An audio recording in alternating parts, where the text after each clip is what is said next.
There is a word for a man who can be interrupted without consequence, ignored. There is a word for a man whose boundaries get tested every single day, available. And there is a word for a man who accepts all of it and calls it being the bigger person.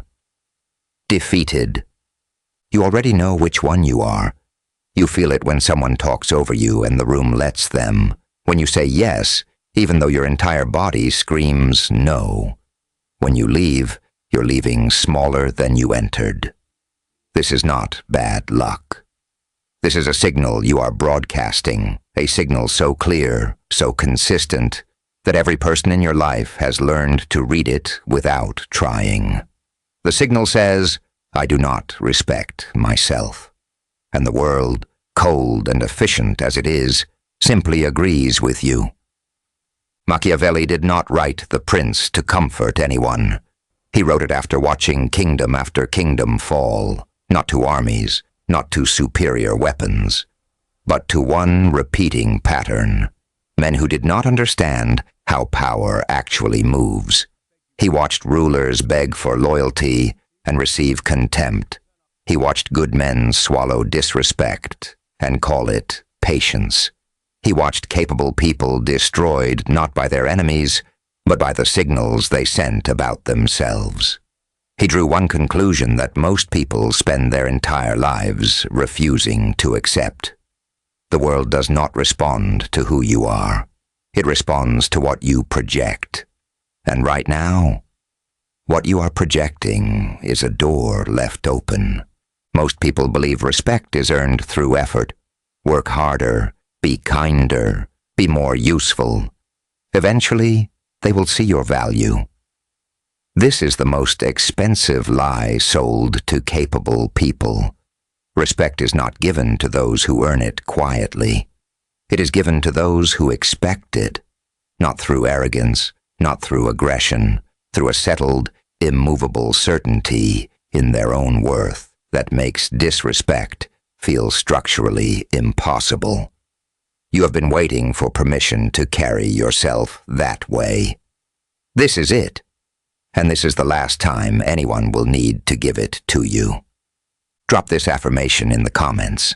I demand the respect I deserve. Because from this moment, we go deeper. We are going to expose exactly how you have been dismantling your own standing, not in dramatic moments, in small, daily, invisible acts of self-betrayal that have trained the people around you to treat you as someone who can be moved without consequence. But first, let me show you what this actually costs. His name does not matter. What matters is that you will recognize him because you have either watched someone become him or you are him, and you have not admitted it yet. He was the kind of talent that made other people nervous, the kind of mind that solved in 10 minutes what took others 3 days. In meetings, his ideas were the sharpest in the room. People knew it, his managers knew it, his colleagues knew it. And because they knew it, they used it, freely, constantly, without asking. He stayed late when others left. He absorbed blame when projects collapsed, even projects that were never his. He covered for colleagues who disappeared at 3 p.m. while he carried their weight without a word. When his ideas appeared in presentations under someone else's name, he stayed quiet.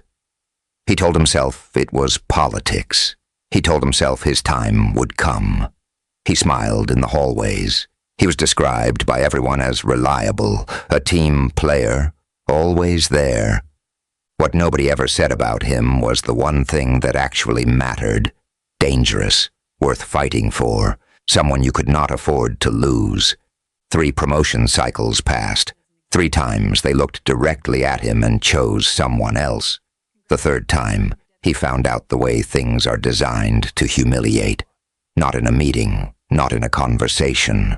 From a colleague who mentioned it in passing over lunch, assuming he already knew.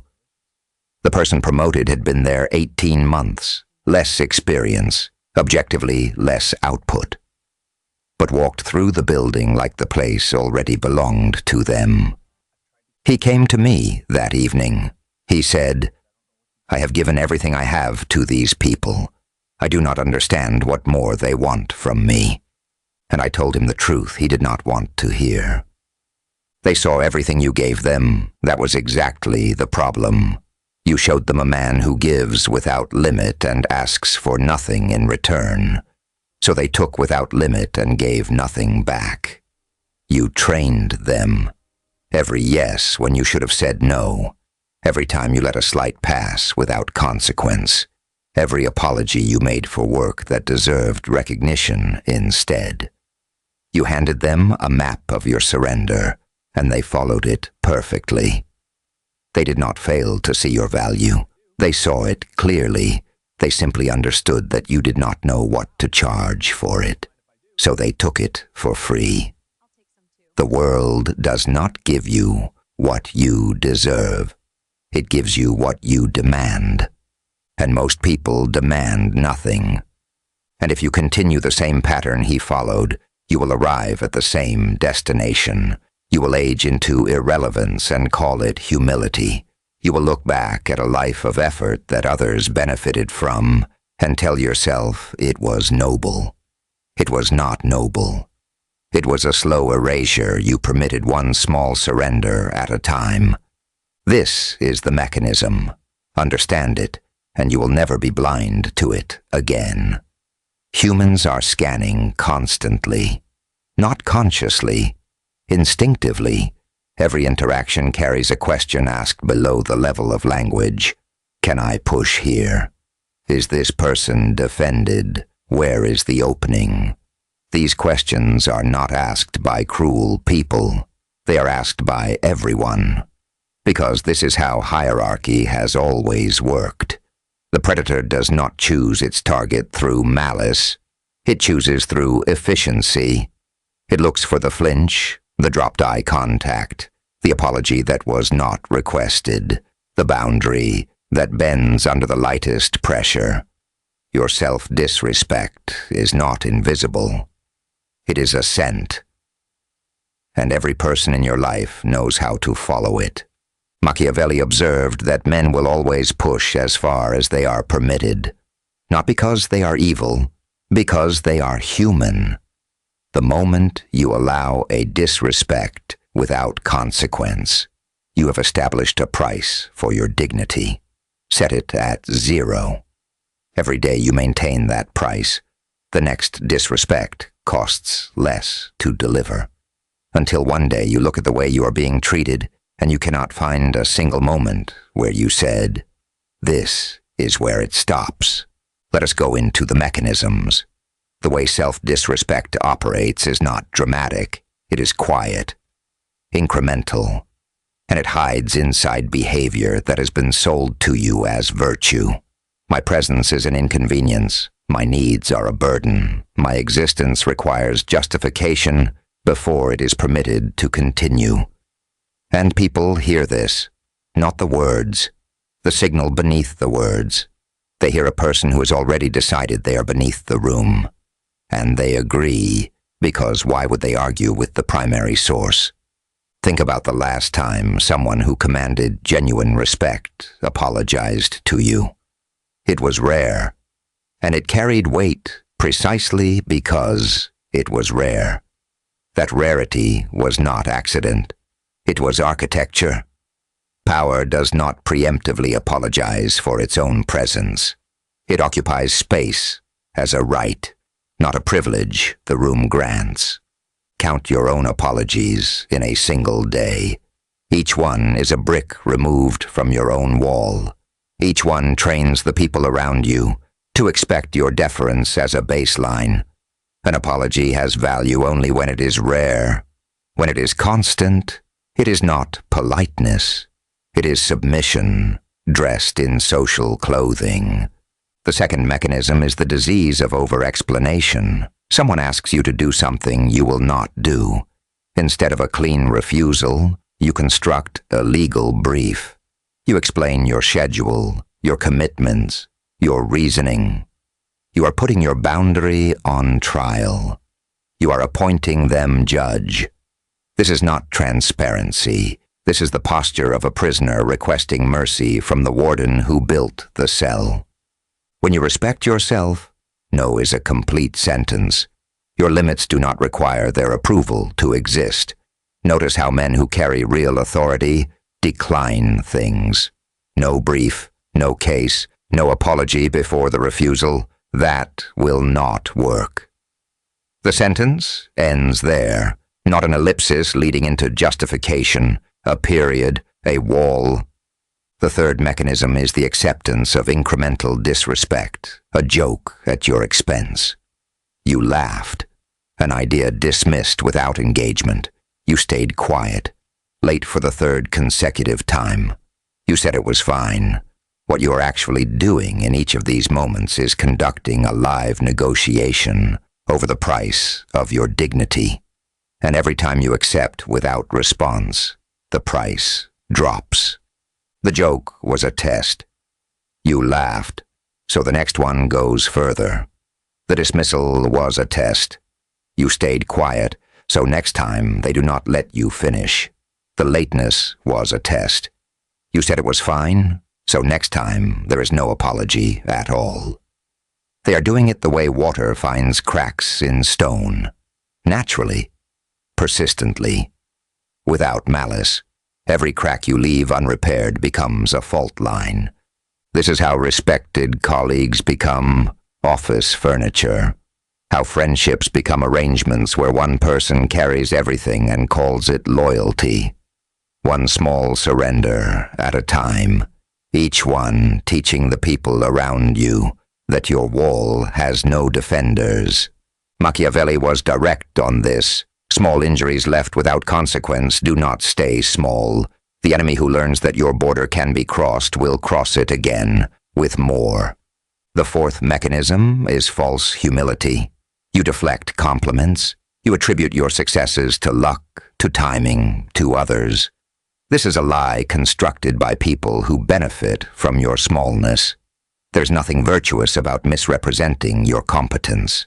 False humility is not humility. It is a slow erasure. Every time you perform it, you confirm to the room that your achievements were accidents. The room believes you.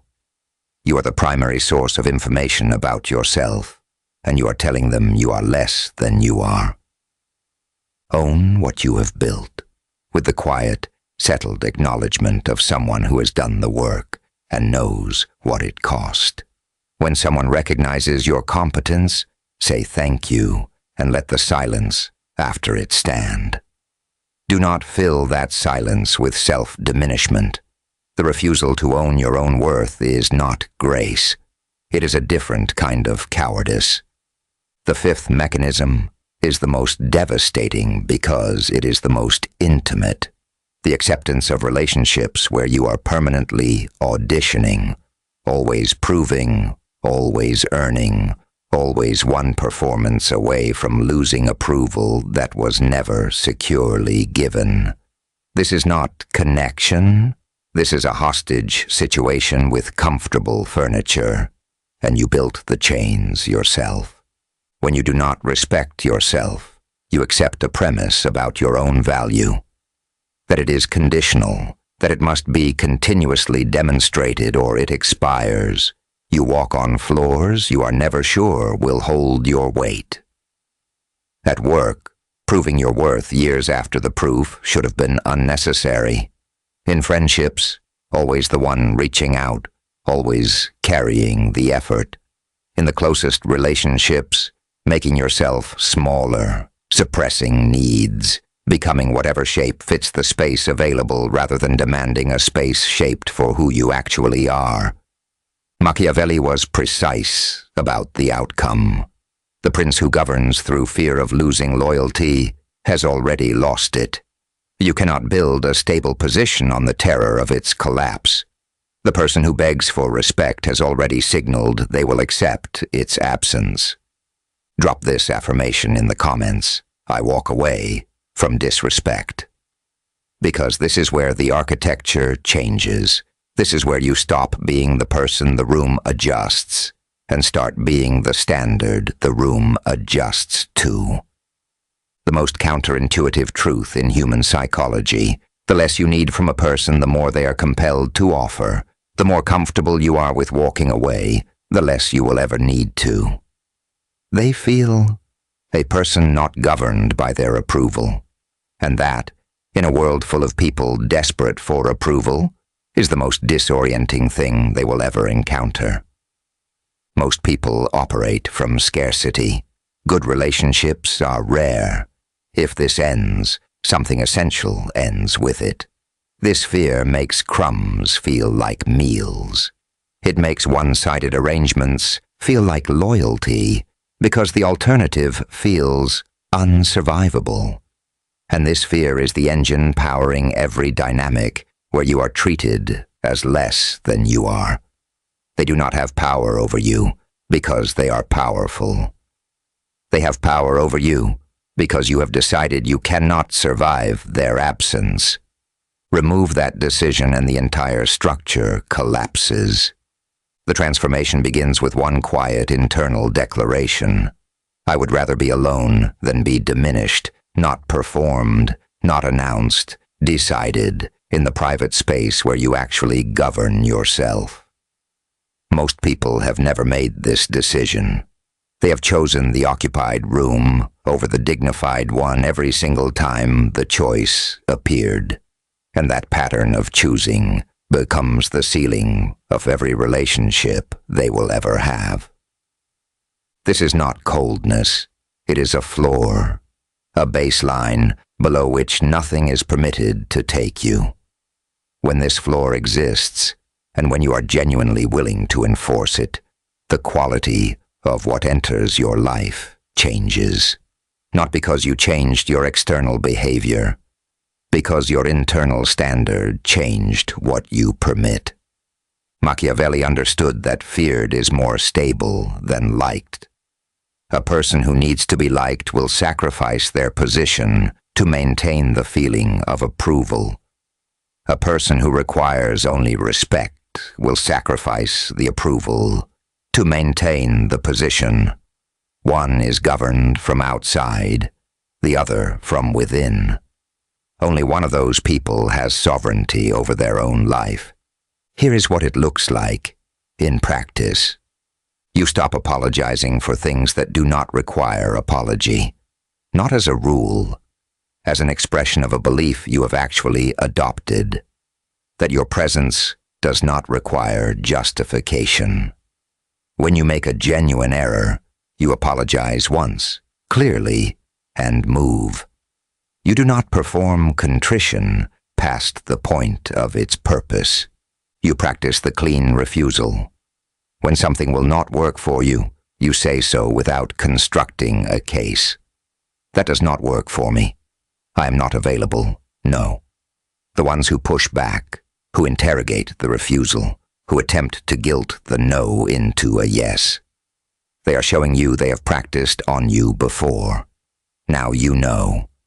You address disrespect at its first appearance, not its fifth, because the first time is the only time it costs nothing to address. After that, the cost rises with every incident you swallowed. Someone is dismissive in a meeting. You address it in the meeting. That came across as dismissive, not aggressive, just clear. And the next time that person considers being dismissive in your direction, they will remember how the last time landed. You receive recognition without dismantling it. Thank you. Not thank you, but. Not thank you, though it was nothing. You let the compliment stand. You let the silence, after it, exist. The refusal to receive your own recognition is not modesty. It is self-betrayal performed in public. And you become willing to lose anything that requires your diminishment to maintain. Because when you hold the standard, you do not lose things. You reveal what was already not there. Arrangements that require your self-erasure are not relationships. They are debts with emotional interest rates. You are building something that cannot be negotiated away by someone who simply needs you smaller. and most people never build it. Machiavelli understood one final truth that most people refuse. The world is not organized around the most deserving. It is organized around those who signal most clearly what treatment they will and will not accept. Understand it and work within it, or misunderstand it and be worked by it. Self-respect is not a state you achieve. It is a line you hold. Daily, against the accumulated pressure of a world that is always testing where your floor is. Every time you accept treatment below your standard, a brick is removed. Every time you enforce it, even when it costs you, you add one back. And if you do not build it, if you keep choosing the comfortable room over the dignified one, the cost is not dramatic. It is slow. You will not collapse. You will shrink. Degree by degree, year by year, accommodation by accommodation, until the person you might have been is theoretical, until you look back at a life spent making yourself acceptable to people who are never worth the adjustment. You will age into irrelevance and call it humility. You will call the cage wisdom because you decorated it yourself. That is what is waiting at the end of the path you are currently on.